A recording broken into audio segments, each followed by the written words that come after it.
It's what many consider Hayao Miyazaki's grandest masterpiece, Princess Mononoke. This was one of the first major releases in America of Miyazaki's work. Originally under Miramax and getting one hell of a cast to redub it, Mononoke was the highest grossing film in Japan until Titanic came along. And that's how they marketed it for a while. What is in this film that got so much of the Japanese culture coming back to it? Going in, I was pretty hyped up. And after it was done, I definitely liked it a lot. Maybe not to the level everyone else liked it, but yeah, alright, let's just jump right in. The prince of a village named Ashitaka tries to stop a demon from attacking it. After his arm gets touched by the demon, he finds out that he's doomed to die because of it. At what pace will it consume him and how much of its strength will it take? That all depends on how much he can tame the part of the demon that's forever gonna be inside him. He decides to set out on a quest to, as he puts it, see with eyes unclouded by hate. What he discovers is a war going on between the human world and the world of the forest filled with animals and gods. The humans want to make a prosperous future for themselves, while the animals and the gods of the forest want them to leave. He comes across an industrial leader, voiced by Minnie Driver, who wants to cut off the head of the spirit of the forest so they'll have no more trouble from them. One of the forest's greatest fighters, the Queen of the Wolves and her half-human, half-wolf daughter, are at the forefront of trying to stop her and regain balance back to nature. All while Ashitaka is caught in the middle, not knowing which side to choose and not knowing which foe to fight.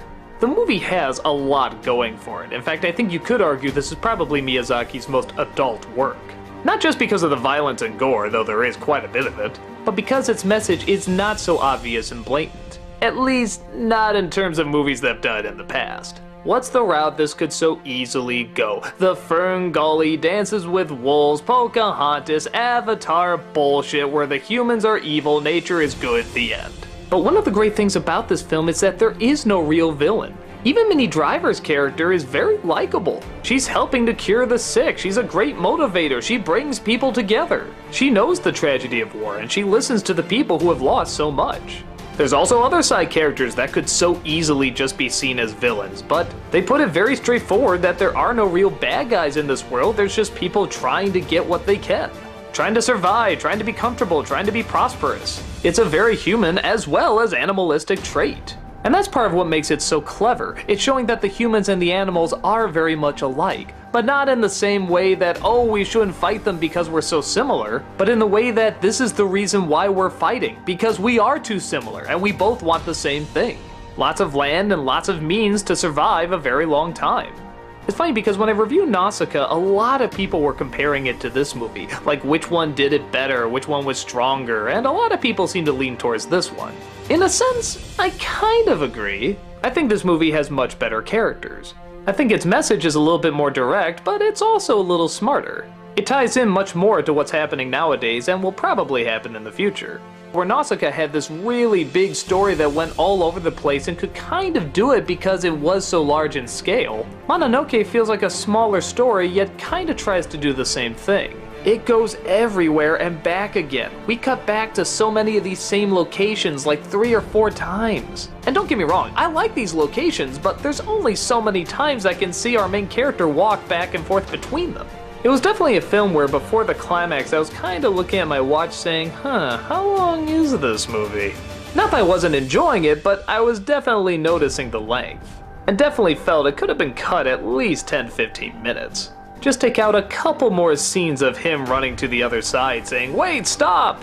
Also, as much as I love the characters in this, I do think there's one that's surprisingly not very interesting. And believe it or not, it's Mononoke. I don't think she's a very interesting character.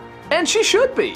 Half human, half wolf, constantly torn between what she is and who she's supposed to be. This should be great for the main character. They should be able to talk and share stories and be able to relate unbelievably. They're both kind of going through the same thing.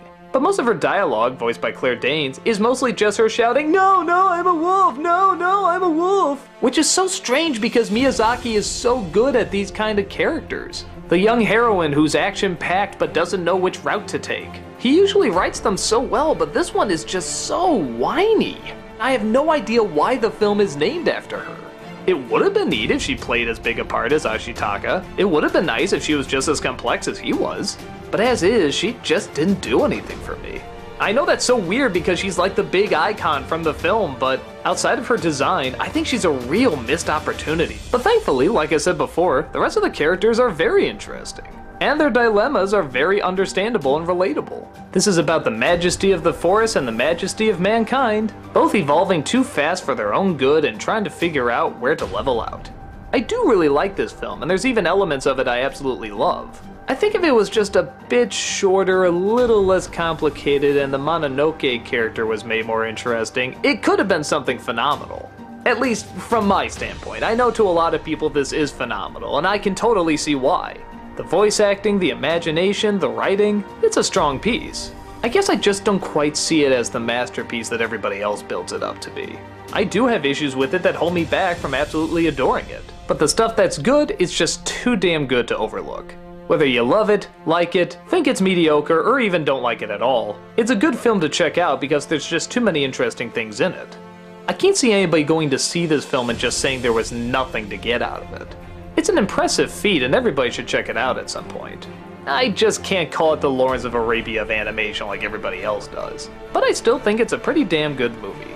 The animation alone is breathtakingly impressive. So, go find a copy, give it a watch, and see what all the animation buffs are talking about.